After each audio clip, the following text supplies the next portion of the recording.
Ada satu benda yang tidak bisa lepas dari manusia, biasa kita pakai untuk tempat minum, tempat makan. Yap, itu adalah plastik. Benda ini karena murah dan praktis, jadi banyak orang yang suka menggunakannya. Tapi masalah terus muncul karena ulah kita manusia yang menggunakan dan membuangnya tidak pada tempatnya. Seperti di tanah, di sungai, sampai membuat banjir dan pencemaran lingkungan. Sekarang kita harus mulai berpikir seberapa banyak sampah plastik di dunia ini.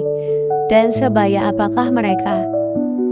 Karena susah menghitung jumlah pastinya, jadi bayangkan saja setiap tahun ada ratusan juta ton plastik yang diproduksi dan 8 juta ton sampah yang dibuang ke lautan. Itu sama aja kita kayak buang sebuah pesawat besar setiap jamnya. Dan bayangin juga ratusan tahun bahkan ribuan tahun untuk plastik dapat terurai dengan sempurna.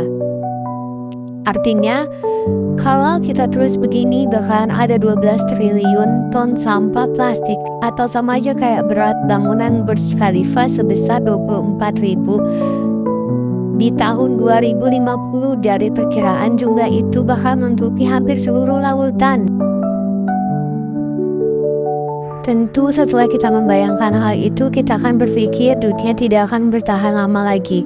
Makanya saya mengajak semua orang untuk mengurangi penggunaan plastik karena sampah kita menyakiti hewan dan ekosistem laut.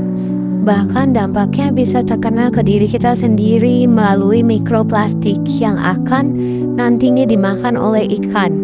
Dan kita makan dan akan menyebabkan penyakit.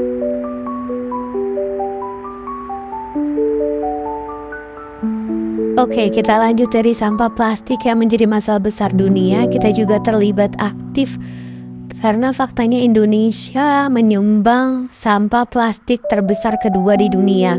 Tapi kalau masih mikir solusinya adalah membuang sampah ke tempatnya, itu sudah nggak efektif karena kita harus mulai beralih menggunakan barang yang digunakan berulang kali seperti bawa tempat bekal sendiri, bawa tumbler. Kalau sedang berbelanja, kita menggunakan tote bag sendiri. Namun ketika mendesak menggunakan plastik, usahakan menggunakan plastik tersebut dengan baik. Tapi semua barang yang kita pakai pasti ada masa akhirnya. Penggunaan yang ujung-ujungnya akan dibuang juga, makanya kita harus memilahnya. Kalau plastik itu buangnya ke anorganik berwarna kuning. Kalau bekas makan, buang ke organik yang warna hijau. Kalau bahan beracun seperti kaca, lampu, itu buangnya ke B3 atau warna merah. Ada opsi lain yaitu memilah sampah dan kumpulkan ke bank sampah terdekat untuk menjadi pundi-pundi. Setelah ke bank sampah terdekat, kasih petugas, lalu ditimbang dan dihitung. Dan jadilah 2 kg sampah akan menjadi sebuah logam mulia. Oke, sekarang kita tinggal pilih mau numpukin sampah kayak gunung atau jadi gunungan emas.